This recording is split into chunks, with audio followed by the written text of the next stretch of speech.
नमस्कार, प्रणाम, जोहार साथी। फाइनली मैं जौनपुर से निकल गया हूँ वाराणसी के लिए। अब देखते हैं सफर कब तो जारी रहेंगे। अब फाइनली देखते हैं कहीं होटल तो लगाएंगे। नहाने धोने का बहुत गंदा हो गया है, 15-20 मिनट में नहाने। ठंडी का मौसम में कहीं जगह नहीं मेरा। अच्छा जाम चल रहा था महाकुंभ मेले के लिए। जब मुझे कहीं जाकर बढ़िया जगह कहीं जाकर करके आराम से नहा वहा ले निकले नहा।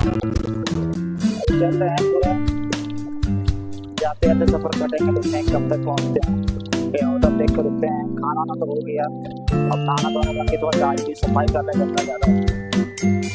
जय हिंद, जय भारत। इंटरनेट ब्लॉग में पीपल ब्लॉग में स्वागत है। थोड़ा सपोर्ट कीजिए हम लोग को। जय हिंद, जय भारत।